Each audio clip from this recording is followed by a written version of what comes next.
Tous les 12 ans, l'Inde tout entière frémit. Les villages s'agitent, les monastères se vident. Des grottes de l'Himalaya descendent des ermites nus, barbouillés de cendres. De la côte de Malabar, du cap Comorin, du golfe du Bengale, des monts Vindhya et du désert du Thar, convergent des charrettes de toutes sortes, des cortèges de moines, des bandes de cheminots, des troupes de lépreux, des suites de rajas, des coches bondées de femmes cachées par des rideaux blancs, des trains pleins de citadins, une foule prodigieuse assoiffée de sainteté, les pèlerins de la Kumbh Mela.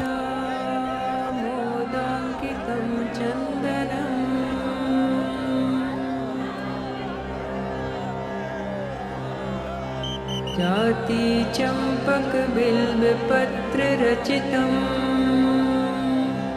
पुष्पं च धूपं तथा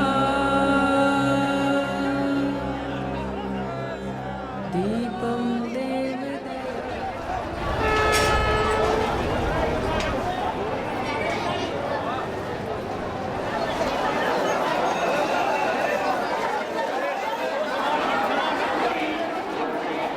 Un voyage en Inde, ça commence souvent sur un quai de gare. Il faut dire qu'un tiers des 1,2 milliard d'Indiens prend le train tous les jours, soit 6 fois la population française sur les rails. Proud of India. Amazing.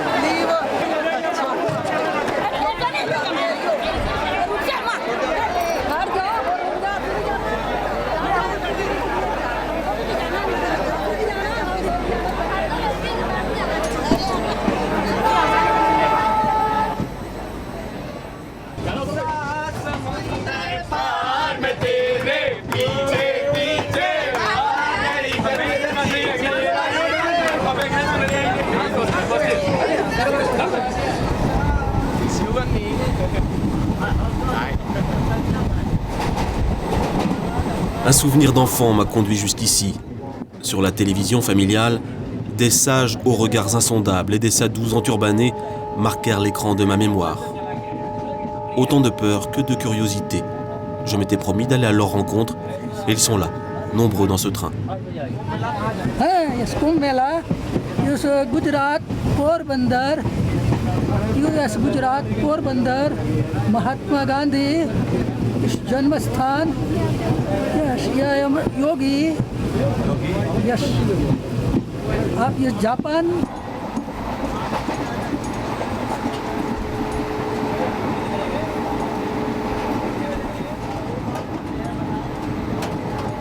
Au milieu de tous ces sadhus, il y a Jacques, un médecin psychiatre installé en Inde depuis 25 ans pour y mener une recherche spirituelle. Passeur de culture idéale, il m'éclaire sur la présence de tous ces religieux à bord du train. C'est un sadhu Vaishnava et il va à la Kumbh Mela pour prendre le bain sacré. On les appelle les Vairagis, ce sont ceux qui sont renonçants et ils sont en blanc crème et souvent leur nom se termine en das. Mais il y a aussi tous les autres sortes de sadhus. C'est un peu un concile des ordres de sadhus. D'habitude, ils sont sur les routes, mais une fois de temps en temps, ils se retrouvent. Donc il y a une demi-Kumbh Mela tous les 6 ans, et il y a une grande Kumbh Mela tous les 12 ans à Hardwar, et c'est pareil à Allahabad, Nasik et Ujjain. Alors moi j'ai une chambre à Hardwar, donc j'habite là-bas. Quand je ne suis pas dans l'Himalaya, j'habite là-bas.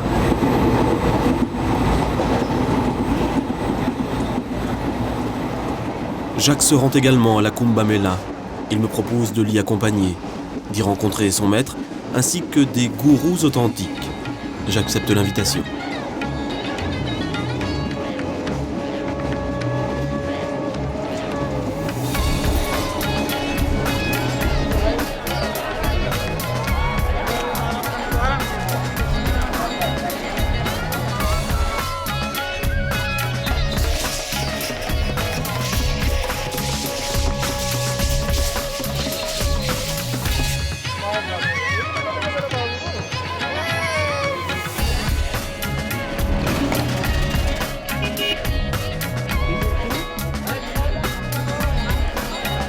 Haridwar, l'une des 9 villes saintes de l'hindouisme. Tous les 12 ans, cette cité de 200 000 habitants voit sa population multipliée par 100 à l'occasion de la Kumbh Mela, littéralement la fête de la cruche. La légende raconte que lors de la création du monde, les dieux et les démons ont baratté ensemble la mer de lait originelle pour en extraire l'amrita, le nectar d'immortalité. Les démons s'emparèrent de la cruche et dans la bataille qui suivit, 4 gouttes tombèrent sur Allahabad, Ujjain, Nasik et Haridwar. Depuis, ces 4 villes accueillent tour à tour la Kumbh Mela, le plus grand rassemblement religieux du monde.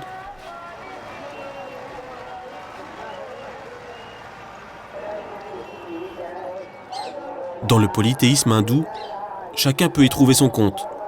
La métaphysique pour les mystiques, les rituels hauts en couleur pour le peuple.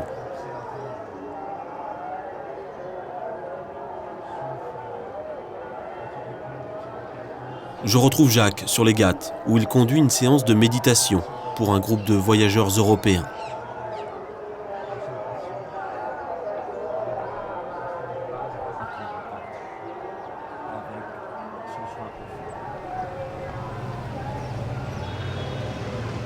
Mon premier contact avec l'Inde, ça a été le yoga. J'avais un père qui travaillait avec Sri Mahesh, un des premiers professeurs de yoga à Paris. Et il y avait la salutation au soleil avec les photos de Sri Mahesh qui faisait ça. Je me souviens, j'avais vu ça à l'âge de 7 ans. Et puis vers 17 ans, j'ai voulu donc m'intéresser à ça. J'ai demandé des livres à mon père. Et mon père, qui avait eu un petit peu d'expérience de yoga, il m'a dit mais le mieux c'est de pratiquer directement.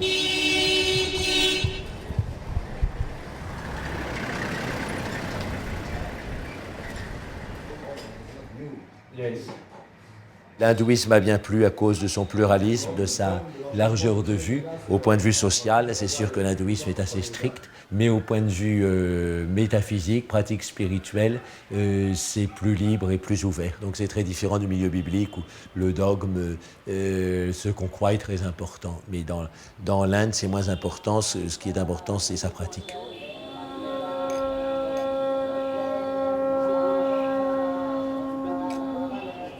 Assez rapidement en Inde, j'ai rencontré Vijayananda. Dès le premier entretien, j'ai senti que c'était un homme de Dieu. Bon, au début, j'ai pas cherché à me prendre la tête, à dire est-ce que c'est mon maître, pas mon maître. J'ai essayé de suivre naturellement les choses.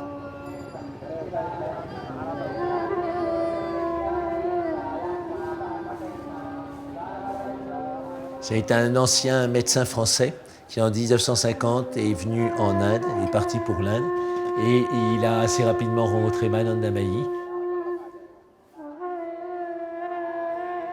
Mahananda Mahi est considéré comme l'une des grandes figures spirituelles de l'Inde du XXe siècle. Pour ses millions de dévots, cette sage bengali, morte en 1982, était un avatar, une incarnation du divin.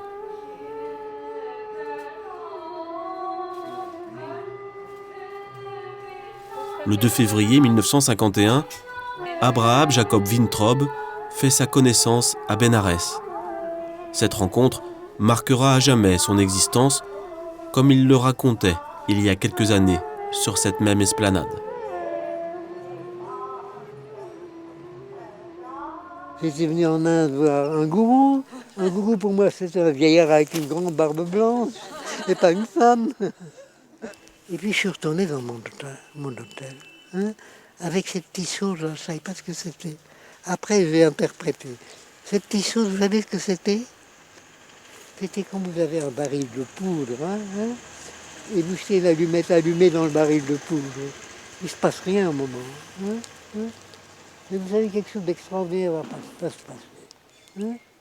Alors là, le baril de poudre a explosé. C'était la grande explosion. Hein. Alors, comment le traduire? C'était un bonheur surhumain. Vraiment un bonheur surhumain, avec une joie, une paix intérieure. Pas d'excitation, hein. Une joie, une paix intérieure. Et dans ce bonheur, cette joie, il y avait la conviction absolue, hein, sans doute, que cette personne que tu ne connais pas, qui est venue te voir, que tu allais voir, et le gourou que tu allais chercher. Hein? Dès le lendemain, le jeune médecin annule son billet de retour en France. Et depuis 60 ans, il n'a plus quitté les frontières de l'Inde, passant ses vieux jours près du mausolée de Maanandamayi.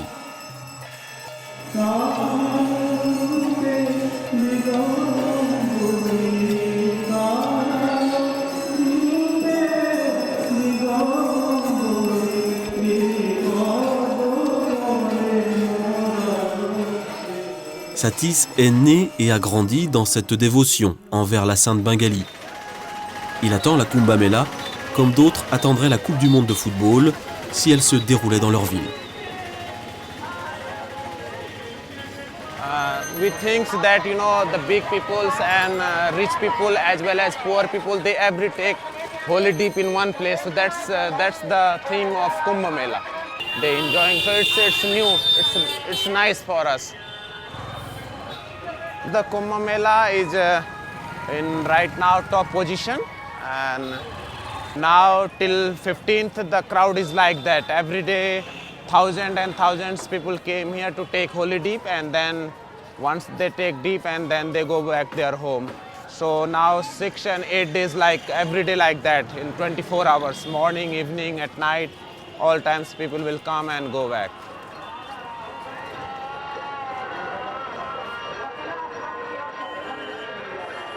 Partout dans la ville, les affichages publicitaires se multiplient pour vanter la sagesse de tel ou tel saint. Chacun est libre de faire son marché dans cette immense foire au gourou. La Kumbh Mela, c'est le royaume du libre-échange. On peut ouvrir boutique et enseigner ce que l'on veut à qui l'on veut. We enjoy. I visit here many times, but still I like to visit here. It's very nice. Every day new things we get here. Parmi les dizaines de campements provisoires, Satis veut me montrer celui de la congrégation de la Juna Akara et les fameux Nagas.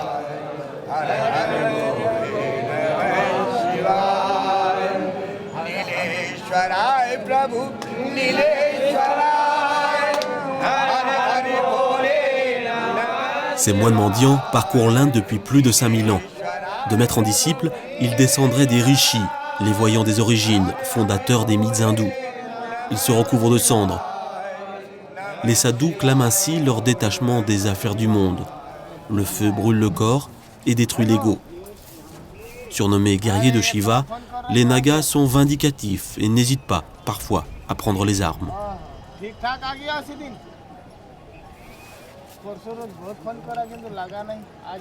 ये जो है सनातन धर्म की रक्षा के लिए ये नागा दल बनाया गया। औरंगजेब के समय में जब वो हिंदुओं को मुसलमान बनाते थे तब नागा दल On vient à eux pour côtoyer Dieu, demander un conseil, gloser sur l'au-delà du par-delà, recevoir une bénédiction, ou ne rien faire, en bonne compagnie. साधु जीवन में एक भजन सुमरन उसका इमिटेशन ध्यान उसमें जो शांति रिलीफ मिलती है वो अन्य चीजों में नहीं मिलती। देखो गृहस्थ में तो जरूरी है लेकिन हमारा बाबा लोगों के पर्सनल लाइफ में तो कोई ऐसी आवश्यकता नहीं। On entre souvent en religion dès la prime enfance. Les parents confient volontiers leur progéniture au gourou pour qu'elle échappe à une vie de misère. Devenir sadhu, c'est s'assurer de jouir d'un grand respect et de recevoir une éducation, au moins religieuse. Entré dans la vie monastique à 5 ans, ce jeune naga vit nu et démuni depuis bientôt 20 ans. योगी लोग हैं, हम लोग बचपन के साधु हैं, बचपन से फकीरी कर रहे हैं, तो ऐसा कुछ नहीं कर सकते हैं हम लोग। ये हम तो जीवन से ही नंगे, हमारे करोड़ों भगत हैं, अरबों भगत हैं। मोक्ष क्या है, संत क्या के लिए करते हैं, अपनी रक्षा के लिए तो भजन ज़्यादा करेंगे तो थोड़ा ही सा भजन हो जाता है, तो संसार के लिए भजन करते हैं संत लोग। Mais tous ne semblent pas habiter de la même ferveur, loin s'en faut. यात्री बालानाथ के भोजनाथ दीप दयाल सेवक से मुन्नासी और तो बंदचन भगतीत भगवान है फिरते हैं बड़े गंभीर क्यों लपेट के दो ये सनातन धर्म की मर्यादा है। La lumière émanant des yeux des sadhus n'est pas toujours le fruit d'une expérience mystique, mais bien souvent d'avoir usé et abusé des vertus du charas. Yes, charas chalam. No. No chiram. Don't take it. Okay.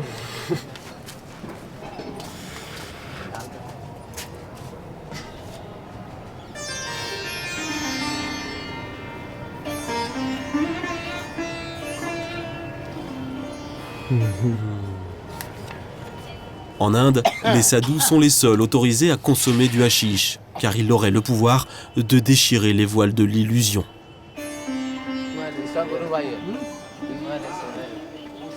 Les Nagas se sont également fait une spécialité des mortifications sur leur pénis.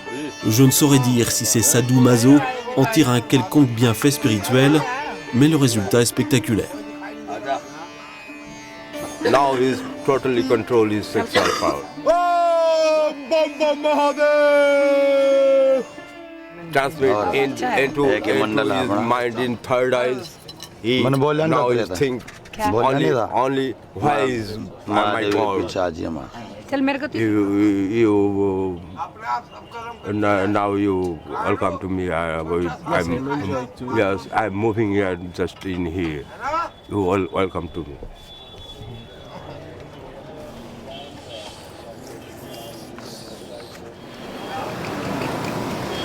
Where are we going? In the river side. In the river side.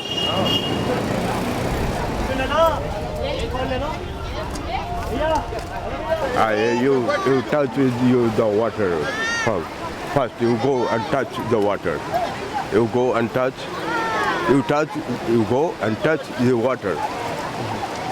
You go. Go and touch.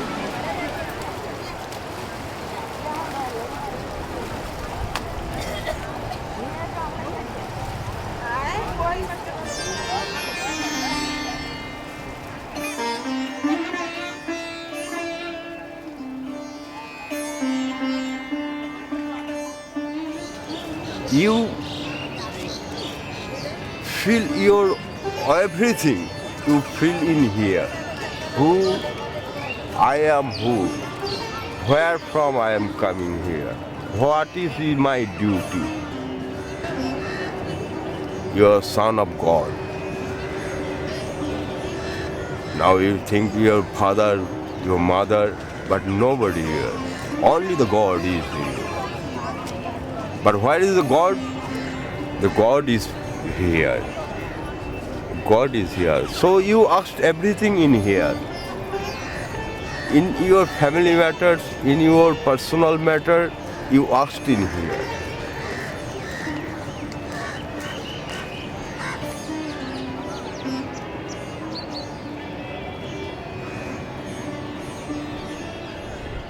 When I was a student, I was a serviceman. I also take my business also. I am a contractor in construction road. But this is my very bad life. Now I am feeling very peace, very lovely, good. Everybody, every people is coming to me to talk to something. I feel now I am happy now. J'aimerais rencontrer des sadhus plus convaincants et peut-être moins spectaculaires. Mais à la Kumbh Mela, le spectaculaire est au coin de la rue.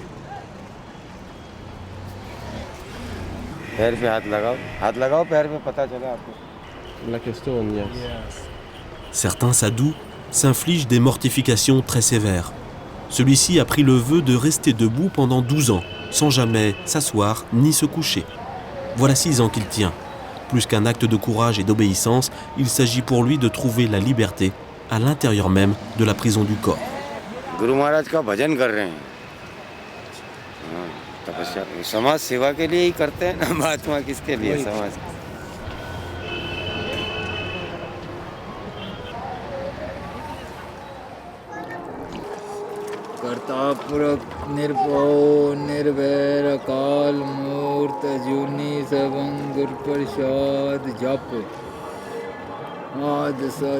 Singh Baba Gopal Singh reste à l'écart du méli-mélo de la Méla.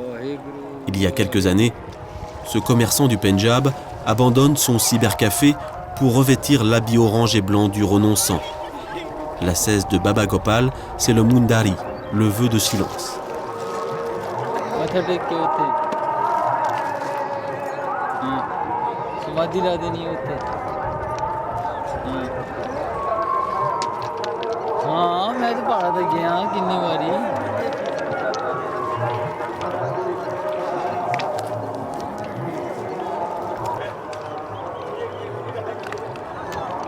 One holy man is living there. He will come on 6 o'clock. So is the time of to meet him now. Where is going? On dit qu'un jeune sadhu, au visage christique, s'est installé dans la forêt le long du Gange, isolé, à plusieurs kilomètres de la ville.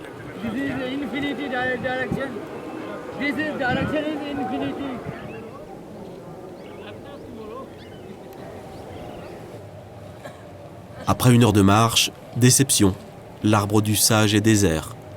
On dit que ce sadhu disparaît chaque jour dans la forêt pour ne regagner sa cabane qu'à la nuit tombée. Partie remise.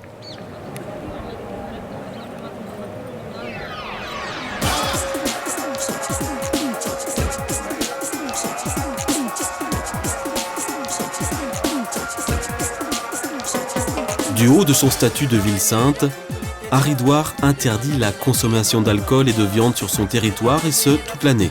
Mais qu'importe, ascètes et dévots peuvent tout à loisir profiter des lumières de la ville, façon Las Vegas du Gange.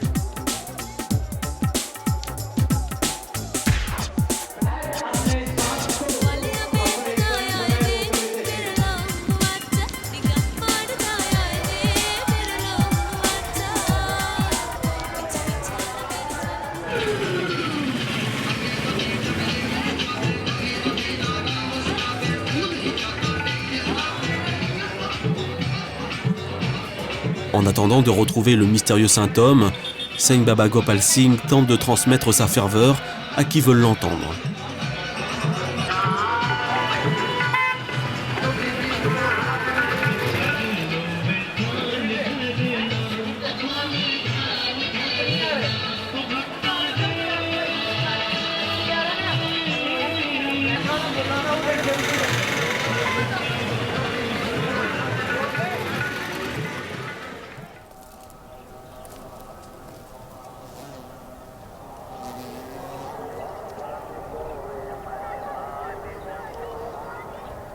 Au petit matin, nouvelle tentative à la recherche de l'oiseau rare.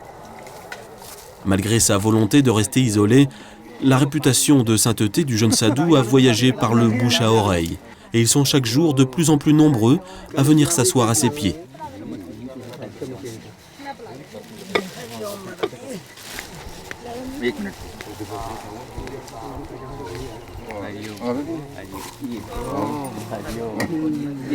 Krishnananda parle très peu.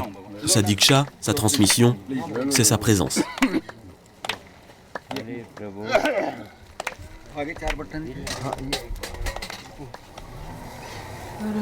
It's like pure love, and he's always in the self.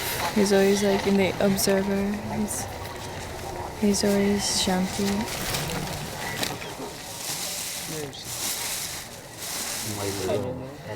Comme tous les sadhus, Krishnananda n'a plus de passé. Ainsi, nul ne sait d'où il vient, ni quelle est son histoire. Il s'est installé sous cet arbre au début de la Kumbh Mela, et peu à peu les pèlerins sont venus recevoir son darshan, la vision du sage, et son prasad, l'offrande du sage. La réputation de Krishnananda ne dépassera peut-être jamais un petit groupe de dévots. C'est justement la spécificité de cette tradition qui, de tout temps, a vu émerger des êtres semblants établis sur un tout autre plan de conscience que le commun des mortels. À chacun de se faire son opinion sur la question.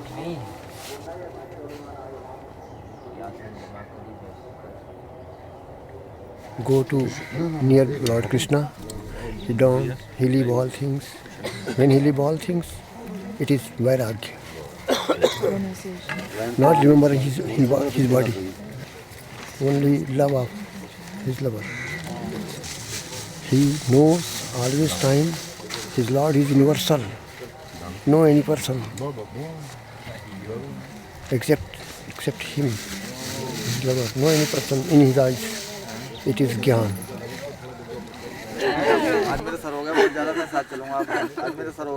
Même dans l'Inde du XXIe siècle, les renonçants représentent encore des modèles de vie et de réussite, des exemples qui font rêver les petits garçons. Hariom, Hariom, Hariom.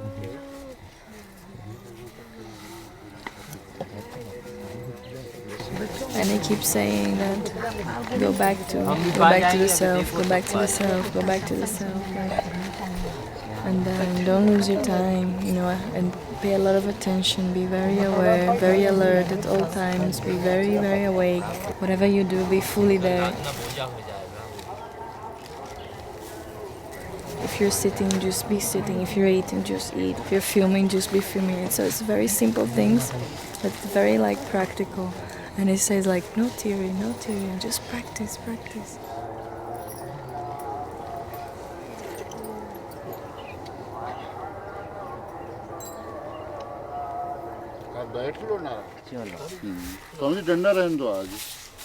Il est désormais de plus en plus difficile pour le jeune sadhu de rejoindre la solitude de la forêt. Ainsi naissent les vocations de gourous, du désir ardent des dévots de les prendre pour maîtres.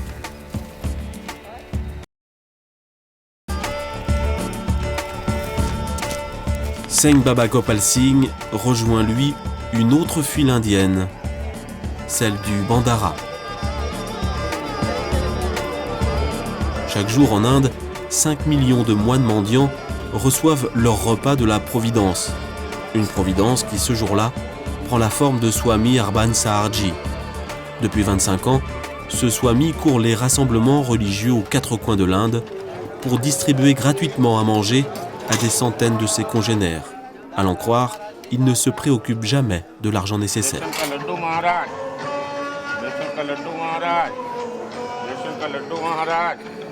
ये इस तरह का अन्न क्षेत्र सुबह से रात तक अनगिनत गिनती नहीं है. वी डोंट नो कितना खाता है, कितना लोग क्या क्या मांगता है, क्या क्या हम देते हैं तो हमें नहीं दे सकते.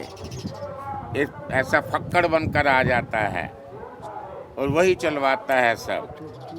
परमात्मा कहते हैं you do what ever you can, you don't worry, I would send. हम कठपुतली है, हम पपेट्स है, हम करता ही नहीं, वो करवाता है. Whatever he wants, वो ऐसा हमसे करवा लेता है. हमारी सेवा निष्काम है. निष्काम means you have not to ask anything in consideration. Something in return is not wanted.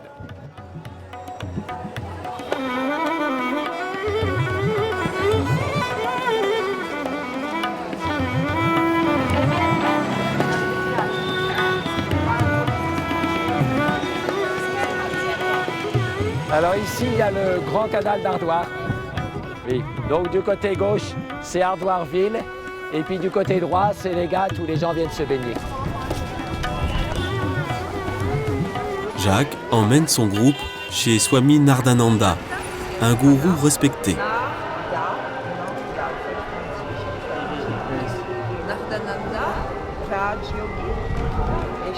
Né en 1958 dans un village du nord de l'Inde, à 10 ans, il quitte sa famille pour étudier le sanskrit.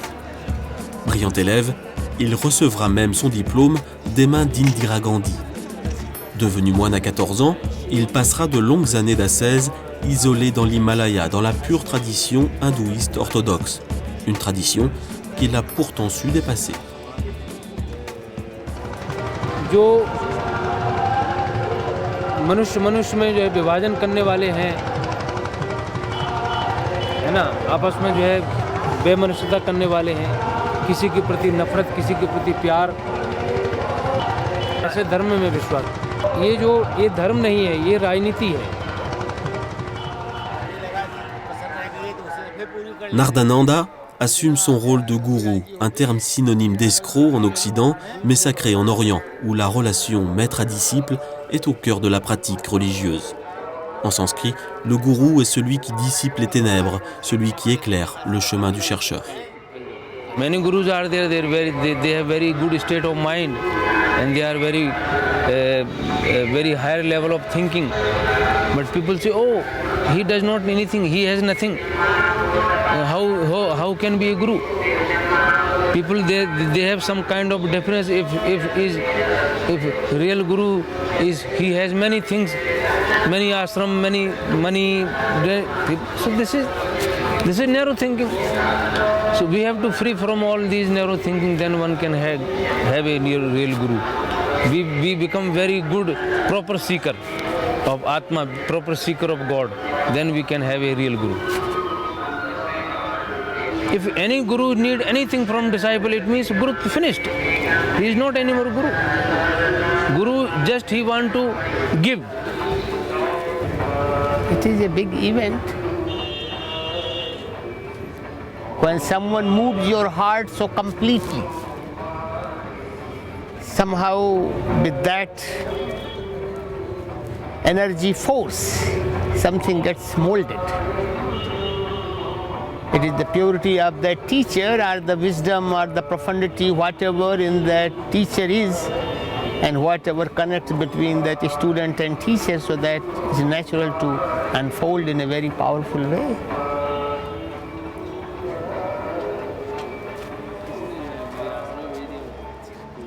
Real love is not possible when a person has a narrow mind. Narrow-minded person cannot love. If he love, it turn in attachment. Yes, definitely. So we have to go beyond of all these things. Then we have to develop their level of consciousness. Then one can love, is able to love. It's not question of giving or keeping or whatever. It's question of understanding.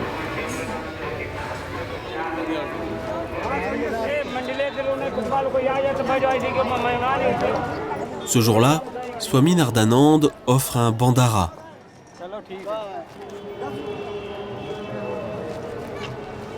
Le sadhu occidental qui assure le service attise ma curiosité.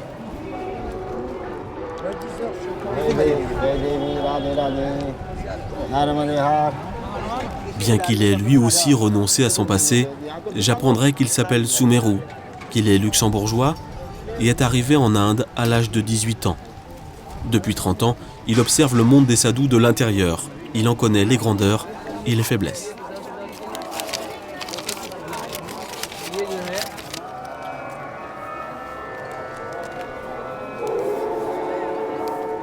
C'est celui qui a donné l'argent pour le menu, il doit donner un minimum d'argent, qui aujourd'hui n'est pas moins que 11 roupies par personne.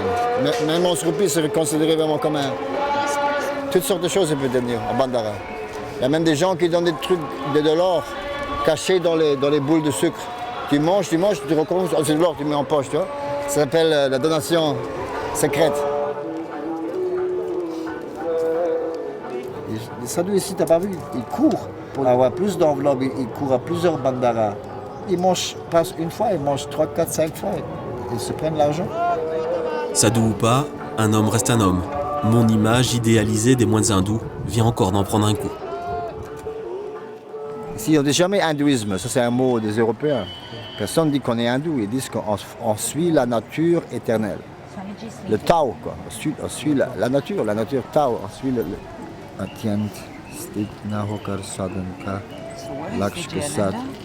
Pendant les moments de méditation, on arrive à des flèches de Dieu. Flèche means glimpse. Non, c'est pas des flèches, c'est des étincelles. Oui, des étincelles. Des toutes petites perceptions.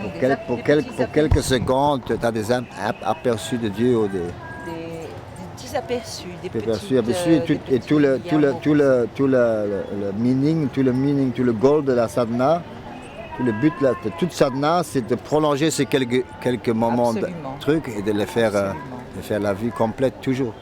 D'être toujours immergé dans Om. To be immersed in Om all the time. Om, yeah. Om. Pas l'homme, Om. L'homme qui Om. Qu'est-ce que tu connais, toi? Hein? Om avec un H. Brahmachari. Écoute, hein? Pas devant la caméra. Il peut couper ce qu'il veut. Ah non, non, non, non. Non, non, non, non, non, non. Allez, non. I'm Stick Baba. I'm Flute Baba. In my yes, my DVD is yes. This night. Sumeru n'a pas la prétention d'avoir un quelconque diplôme de sagesse. Il est en revanche un chercheur sincère. Allô? Je suis en train de parler avec Jean-Marc. Yeah? Allô? Sa voix, c'est l'Advaita Vedanta, la doctrine de la non-dualité. Des mots bien compliqués pour dire notre incapacité fondamentale à vivre en paix avec la vie telle qu'elle est. J'ai vu que la dualité est la souffrance. La dualité, c'est de voir de deux. Tu fais ça, puis tu penses, oh, j'aurais pas dû faire ça. Tu l'as pas fait, oh, j'aurais dû faire. En fait, le mental, il veut toujours ce qui n'est pas. Tu observes le mental, tu vas voir que c'est comme un gosse, il va toujours faire le contraire si tu veux. Il veut toujours faire comme maintenant il fait chaud, il dit ah si c'est froid, je serais beaucoup plus content. Il fait froid, il va dire oh si c'est chaud, c'est bien. Tu comprends? Il va jamais dire c'est bien. Moi j'ai aucune garantie, j'ai aucune sécurité derrière moi. Qu'est-ce qui va se passer demain? On ne sait pas. On vit au jour parce qu'on sait que ça va arriver. On apprend à ne rien vouloir parce qu'on veut rien, on a tout. Et tout dans la nature donne, les rivières donnent, les arbres donnent, le vent donne, le soleil donne. Pourquoi croire que Dieu nous a abandonnés? Bien sûr, on n'est pas riche. On ne peut pas dire qu'on n'a pas assez. Tu comprends?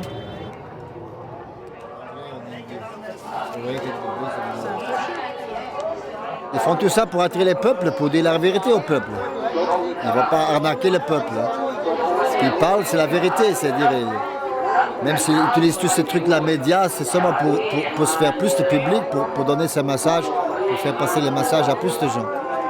Pas pour s'adorer, pour se faire adorer. Quoi. S'il est sérieux, bien sûr. Si le mec est sérieux, si le mec n'est pas égoïste. Trouver un mec sérieux, tout est là. Mais dans cette grande foire de la spiritualité, comment faire le tri entre le bon grain et l'ivraie?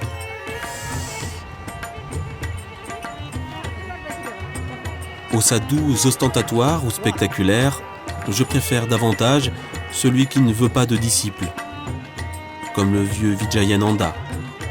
Ce soir encore, il est pourtant bien présent au satsang, le jeu de questions-réponses avec ses visiteurs, bien qu'il se défende d'être un gourou.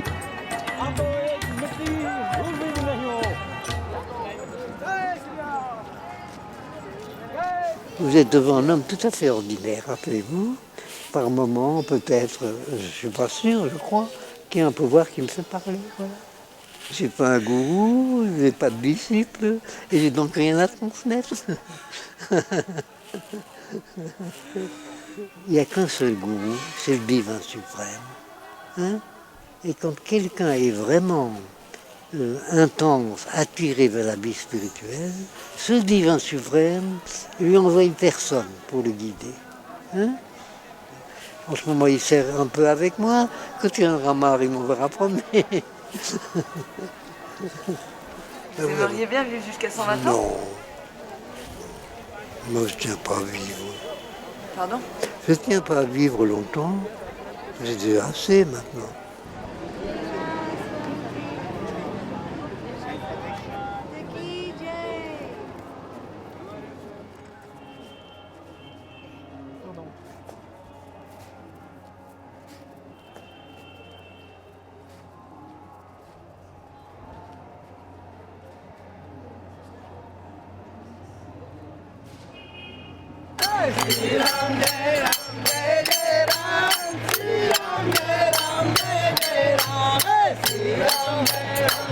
Une Sadhu Pride, c'est le premier mot qui me vient à l'esprit en débarquant au milieu de ce qui ressemble davantage à un carnaval qu'à un pèlerinage religieux.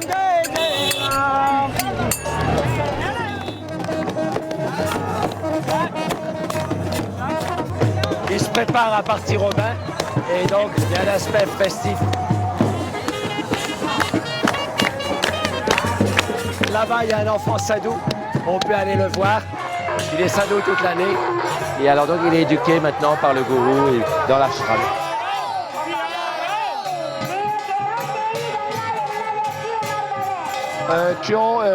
Il y a Bacha Sadhu Ban Gaya, Sanyasi Ban Gaya. उसकी बचपन से इच्छा थी साधु बनने की, इसलिए उसको बनाया अपन। Guru Abhi Naya Pita hoga, Guruji Naya Pita honge. हाँ गुरु Yes. Okay. Sundar. Guru Brahma, Guru Vishnu, Guru Maheshwara.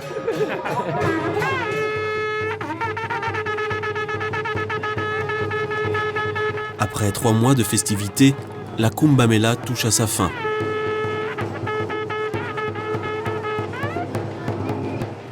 Toutes les branches de cet immense arbre qu'est l'hindouisme sont présentes pour l'ultime procession qui les mènera au bain purificateur. On est venu des 4 coins du pays pour honorer son dieu ou son gourou. Il y a même des tribus aborigènes.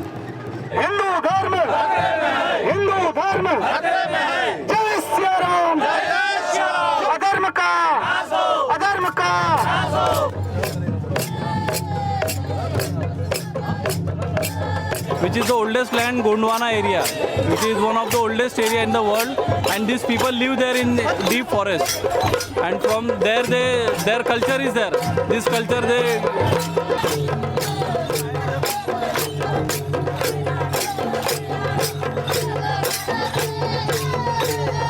We want to just communicate the whole human being here. We want to spread the message of humanity. It's the teaching of Guru, our holy teacher, Jagat Guru Narendracharya Ji Maharaj. You just in future day you will listen his name. He will be the one who will just hold the whole world, you know.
La ville est maintenant pleine à craquer.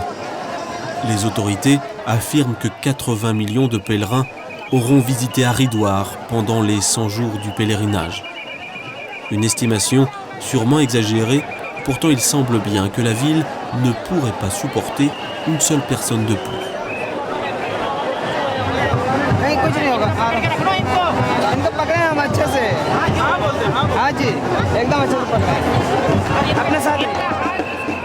Dans cette foule compacte, un sadhu attire l'attention. Bien qu'il ne soit pas juché sur un char, Soham Baba est l'un des chefs de la vénérable congrégation de la Juna Akara et un gourou de la nouvelle génération. Désormais installé en Europe, il tente de sensibiliser ses compatriotes aux nouveaux défis de l'humanité. I came here today to spread message to the world that please minimize the use of cars. The carbon monoxide, carbon dioxide and all the gases polluting the air. And and more we should practice walking. Walking is very good for the health because it minimizes the cholesterol lipid profiles and it is good for the blood pressure. It will make it helps to minimize the hypertension. It's good for heart. So that is why today I am walking. This for the first time in the Juna Akhada's history that Muhammad Mandal sir is walking to take a dip in the river Ganges.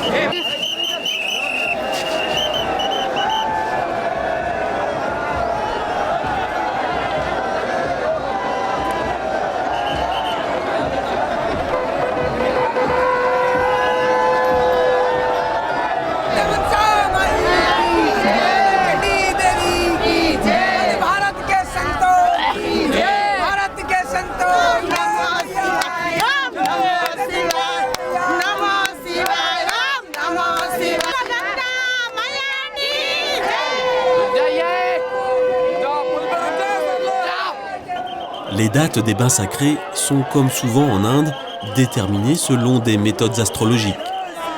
À Haridwar, la Kumbh Mela se tient entre les mois de Phan-Lung et Chaitra, de février à avril, quand le soleil passe en bélier.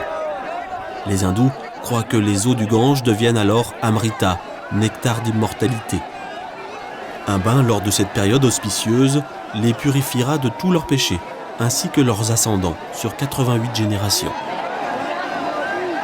It's a dream for all Indian peoples bathing here and illusions to get rid of from illusion and since every activity is regular in life, every step. Coming here from far 2,000 kilometers and 3,000 kilometers about, and here is coming because every people knows about the importance of this Ganga bathing.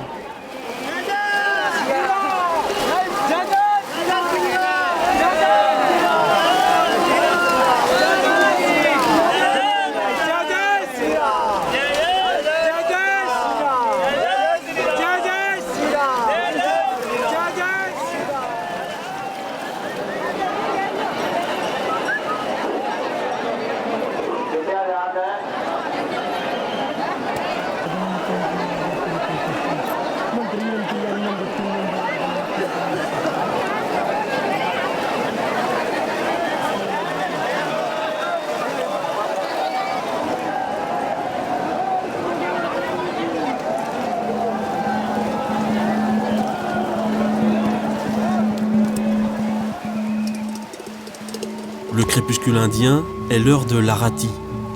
Lors de ce rituel de dévotion, dédié ce soir-là à la déesse du Gange, épouse de Shiva et mère de tous les hindous, les pèlerins déposent sur le fleuve une offrande de lumière pour remercier Mother Ganga de les avoir lavés et purifiés dans son nectar d'immortalité.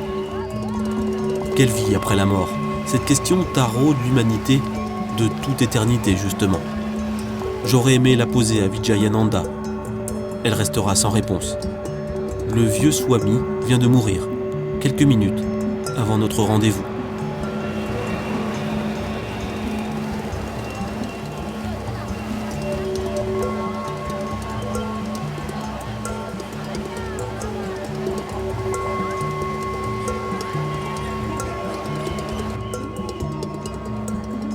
A-t-il choisi délibérément de quitter son corps au plus fort de la Kumbh Mela? La question peut être posée, car deux autres vieux moines, ses compagnons de route auprès de Manandamayi, sont également décédés dans les jours qui ont suivi.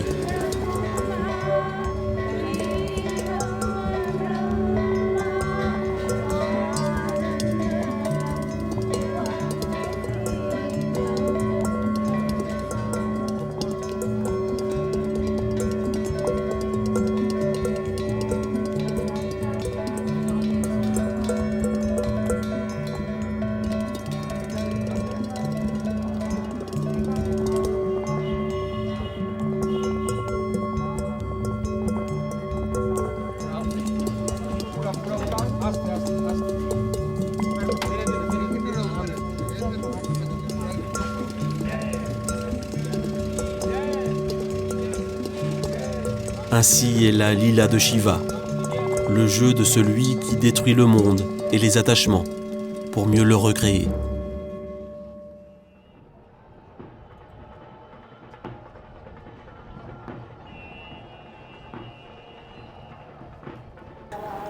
Beaucoup d'entre vous ont sans doute déjà appris que Swami Vivekananda s'était éteint sereinement le lundi 5 avril à 17h10. Il avait fait tous les satsangs très normalement jusqu'à la veille, malgré le fait que son souffle devenait de plus en plus court et sa voix de plus en plus difficile à percevoir. Vijayananda disait souvent que le rôle d'un gourou, ce n'est pas de donner un enseignement intellectuel, mais de transmettre une énergie. C'est ce qu'il faisait à sa manière, par de multiples canaux, parfois très directs, mais le plus souvent subtils. Un jour, Ma lui avait demandé ce qu'il voulait que l'on fasse de son corps après son décès.